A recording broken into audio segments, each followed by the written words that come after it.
Hello friends, welcome back to my Around the World YouTube channel. நான் இந்த வீடியோவில் தமிழ் திரையுலகில் கன்னடத்து பைங்கிழி என்று அனைவராலும் புகழப்பட்டு வந்த நடிகை சரோஜா தேவி அவர்களை பற்றி உங்களிடையே பேசப் போகிறேன். அதுக்கு முன்னால என்னுடைய அரவுண்ட் த வேர்ல்டு என்ற இந்த சேனலுக்கு இன்னும் சப்ஸ்கிரைப் பண்ணாதவங்க உடனே சப்ஸ்கிரைப் பண்ணிக்கோங்க.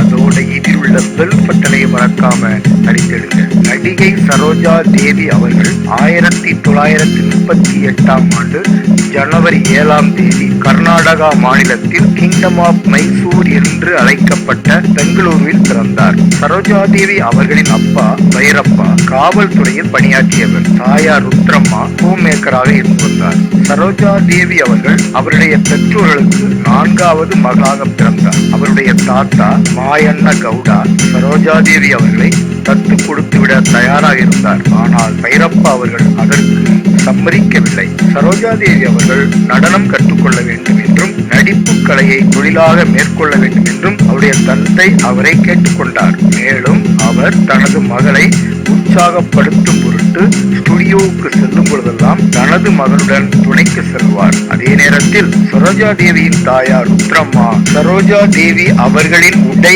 அலங்காரத்தில் மிக கவனமாக இருந்து வந்தார். எந்த நேரத்திலும் கவர்ச்சியான ஆடை அலங்காரங்களை அணிந்து கொள்ள சரோஜா தேவி அவர்களை அனுமதிப்பதில்லை. இறுதி வரை சரோஜா தேவி அவர்கள் அன்னையின் ஆணைப்படி நடந்து அவரது அன்னைக்கு பெருமை சேர்த்து வந்தார்.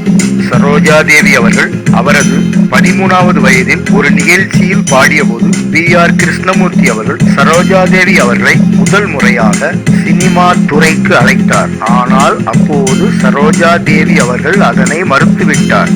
நாடோடி மன்னன் என்ற தமிழ் திரைப்படத்தின் மூலம் எம்ஜிஆருடன் தோன்றிய சரோஜா தேவி அவர்கள் நடிகர் திலகம் சிவாஜி கணேசன், காதல் மன்னன் ஜெமினி கணேசன் மற்றும் இலட்சிய நடிகர் S.S. ராஜேந்திரன் ஆகியோருடன் இணைந்து நடித்து தமிழ் திரையுலகில் அபிநய சரஸ்வதி என்றும் கன்னடத்து பைங்கிலி என்றும் திரையுலகில் பலராலும் பாராட்டப்பட்டு வந்தார். மக்கள் திலகத்துடன் இணைந்து நடித்த சரோஜா தேவி அவர்கள் நடிகர் திலகத்துடன் பாகப்பிரிவினை, பாலும் பழமும், பார்த்தால் பசிதீரும், புதிய பறவை, இருவர் உள்ளம், தேனும் பாலும், அன்பளிப்பு, அஞ்சல் பெட்டி 520, கல்யாணியின் கணவன் போன்ற பல்வேறு வெற்றி திரைப்படங்களில் நடித்து நடிகர் திலகத்தின் நடிப்பிற்கு ஈடு கொடுத்து நடித்து வந்தார். காதல் மன்னனுடன் நடித்த கல்யாண பரிசு அனைவரையும் கவர்ந்த திரைப்படமாகும். சிவாஜியுடன் நடித்த புதிய பறவை இன்றளவும் மக்கள் மனதில் நீக்கமற நிறைந்துள்ளது. 1968ஆம் ஆண்டு முதல்